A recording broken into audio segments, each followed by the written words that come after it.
Stephanie. Is it me? It's you. Oh my gosh, I'm so excited. Am I allowed to sing a song? Oh my Sure, what song? This is the Stephanie, right? This is Dawn's best friend, Stephanie. Yes, it is me. I wanted to sing her happy birthday. All right. God. You can do whatever you want. Can we join in? Are you drunk already? She's gone for the weekend. Okay. No, I am not drunk already. I'm drunk with love for you because it's your birthday and I wanted to sing to you. You're so sweet. Ready? Are you ready? Oh my God. Okay. Happy birthday to you. Woo! Happy birthday to you. She's yeah! drunk. Come on, Rob. Happy birthday, dear most wonderful, best, awesome friend in the world, Dawn.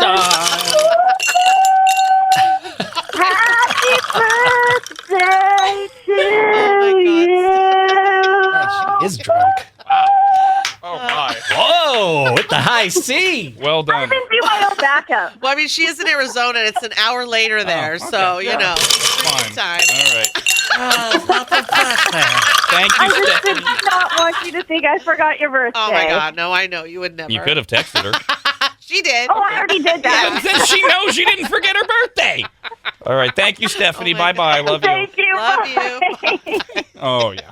He's gone with the wind. Oh, she very rarely gets to go out of town. So yeah. We got this email, rad@radradio.com from Jennifer. Hi, Jennifer. Says, seeing Bad Boys for Life with you guys last night was amazing. I brought my sister, who I had plans to see this movie with. She's not a listener, but she said as we left, I think I'm going to start listening now. They were great. Yay! So it sounds like we have a new maggot recruit. Hi, Trudy, a.k.a. Big Sis. Yeah, Trudy. Everything about the night was great. The movie was awesome. Awesome. Y'all were cool as usual, and I'm so glad Dawn got so much birthday love. Speaking of that, the big one, of course, is Bad Boys for Life. The basic premise is Marcus, that's the Martin Lawrence character, decides it's time to retire again. Same thing. It's the same premise as Bad Boys 2, only for a different reason. The whole time, Martin Lawrence, or Marcus, is always trying to retire, and Will Smith's character is always trying to keep him in. This time it's because he's a grandfather now, and Will Smith tries to talk him out of it. Meanwhile, there's the whole plot line of why they're still bad boys and such is someone with a vendetta, and we learn who and why throughout the movie,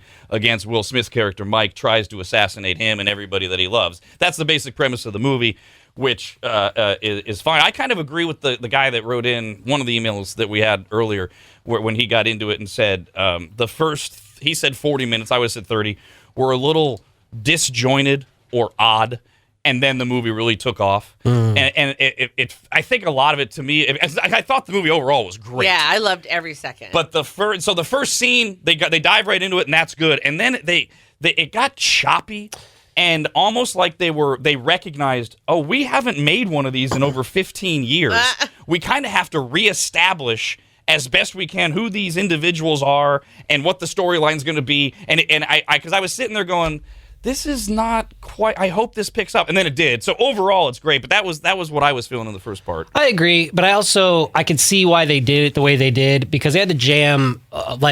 There was a jump in time. There was a 6-month gap in time that they had to jump through after something that really awful happens to one of the characters, and you think, well, how are they going to finish the rest of the movie when this character had this happen to him? I don't want to give anything away, but you guys all know what we're talking about. Yeah, and there's some surprising things that happen to a few of the major characters on this one. Yeah, and so I think I can see why the filmmakers did that, because they have to really establish those emotions behind each of those characters while trying to set the stage for the remainder of the movie, which is, all the stuff that's going up against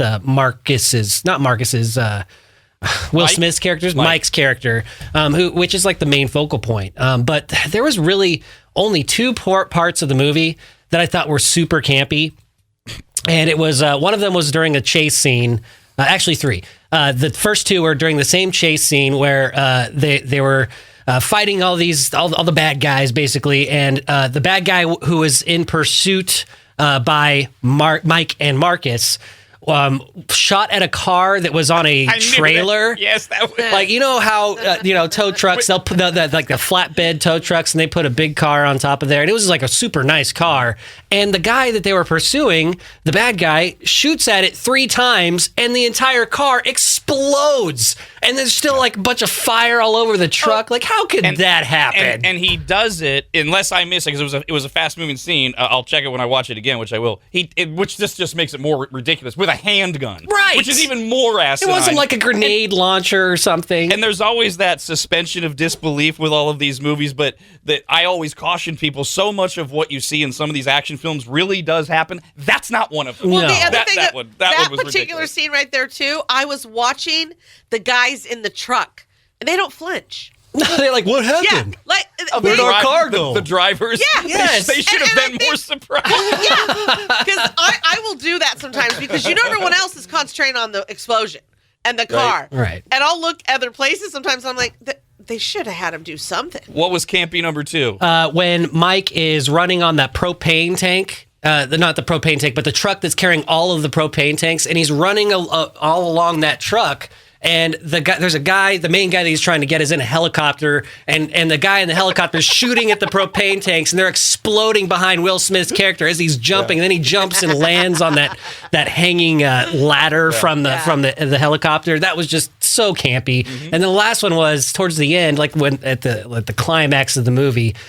This isn't giving it too much away, but there's another helicopter. Which, by the way, Marcus made a good point. Where did they get all these helicopters? And like, it's supposed to be like this underground group of people that don't really anyway. But they shoot. Marcus shoots at the helicopter and shoots the pilot, and the helicopter just happens to land right in the middle of this building. And I know why they did that, because they have this line, hasta el fuego, which isn't like a real Spanish term, but it's something that's really important to the story. They had to have the last scene end with like this giant fireball. If we forgive that it's Bad Boys and that they're not always going to explain or answer everything, and they're going to go over top with some of this stuff, the other campy thing I would add in would be the entire point of the storyline and the very end, which all the ending does is set up Bad Boys 4, which has already been signed. Yeah. And that I didn't need that whole stupid storyline of creating that character injected into a Bad Boys movie. But in terms of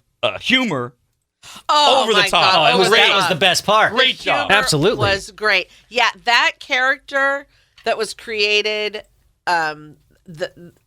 at first was intriguing, and then I was done with it. Lazy. I mean, when you I find out who it is. I got bored really quick with that. It had so much potential, maybe, but then it was like, oh God, okay, let's get this over with. You know what? Who we can blame for all the bad parts of Bad Boys for Life is Joe Carnahan. Yes. He was one of the guys that helped adapt the story, so he's got to be the reason why some of those parts were not so great. To be clear, we're all giving it an overwhelming thumbs up. Go see it, have fun. was great. It was but yes, so good. The Joe Carnahan is the nemesis of this show, and in particular me. He grew up listening to us. He promised me a role on the air in a movie. You could have been in this movie. And then he's ghosted us. We've blasted him on Twitter. We've tried to find him. Son of a bitch. Oh, so like, when you said that like it shows 6 months later, right? Yeah. Within the movie, Within the movie. Yeah. So that thing that happened to that character happened so quickly, and it was like brutal. And a part of me is like, okay, they're going to wake up from a dream. Right? Like I'm thinking this is a dream, a nightmare that they have, whatever. And then I'm like, oh, or what's going to pop up on the screen is, 3 weeks earlier, right? Like to show you what happened up into that point or something. But it was like, oh no. And then this is it. Okay. Because then they show the 6 months and then later though, they really do it to another major character. yes. Oh my that God. was heartbreaking. Out of nowhere. I hated that yeah, part. Heartbreaking. But, Me too. Big thumbs Get up this pizza. for Bad Boys for Life. I want to get pizza.